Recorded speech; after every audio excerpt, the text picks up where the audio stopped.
Thanks, Karine. Following up on something Steve was asking, what is President Biden's top domestic priority now? Is it inflation or is it abortion? The president's going to continue to talk about issues that matter to the American people. And abortion is one of them. Majority of the American people disagree with the decision that the Supreme Court made, the Dobbs decision. That is, a majority of the people disagreed with that. When it comes to the economy, the president has made it very, very clear. When it comes to inflation, it is his number one economic priority, and he is doing everything that he can to make sure that we lower prices for the American people. It's his number one economic priority. We've heard the president say inflation is his top domestic priority, but now he's saying come next year, his first bill would be abortion related. So is his number one domestic priority abortion or is it inflation? Forget what the president has done the last 19 months. He has made the economy his top priority. He has passed the American Rescue Plan by the way, as you heard me say all the time, no Republicans voted for that in Congress, and it was a plan that helped us get back on our feet with the economy, that helped us gain or create 10 million jobs that we had lost. It also put money in people's pockets. It also make sure that businesses were able to open up, schools were able to open up, people were able to go back into their homes, save their homes. And so that was the American Rescue Plan. There's the bipartisan infrastructure legislation, which was, again, to invest in ports, invest in the infrastructure that was dwindling.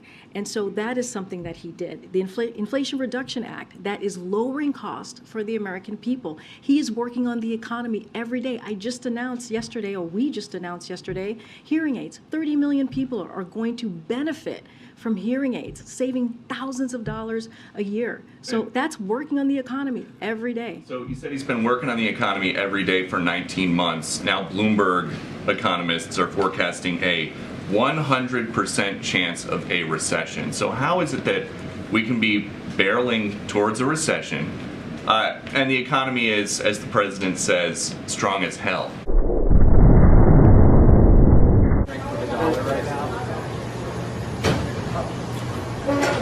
Our economy is strong as hell.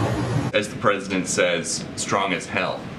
So here's the thing about the economy, and I've said this many times. You've heard this from Secretary Yellen. You've heard this from Brian Deese, who runs our Economic Council, is that what we are seeing right now is the job market is strong. The labor force is strong. And that is not what we see usually before a recession. And so and a lot of that is because of the work that this president has done. We are seeing an economy that is resilient. We are seeing an economy that is going into a transition with more stable growth, more steady growth, and that is because of the work that this president has done. That is because of the economic policy that he has put forward. And let me remind you, the economic policy that he's put forward is about building the economy from the bottom to the top and the middle out.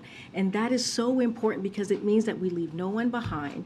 It means that there's equity at everything that he puts forward. And so again, you're going to hear from the president about gas prices. That's, again, trying to make sure that we continue to keep prices low for the American people. Last one, just if President Biden keeps going to the petroleum reserves when there are energy problems, is he giving up on his campaign pledge to end fossil fuel?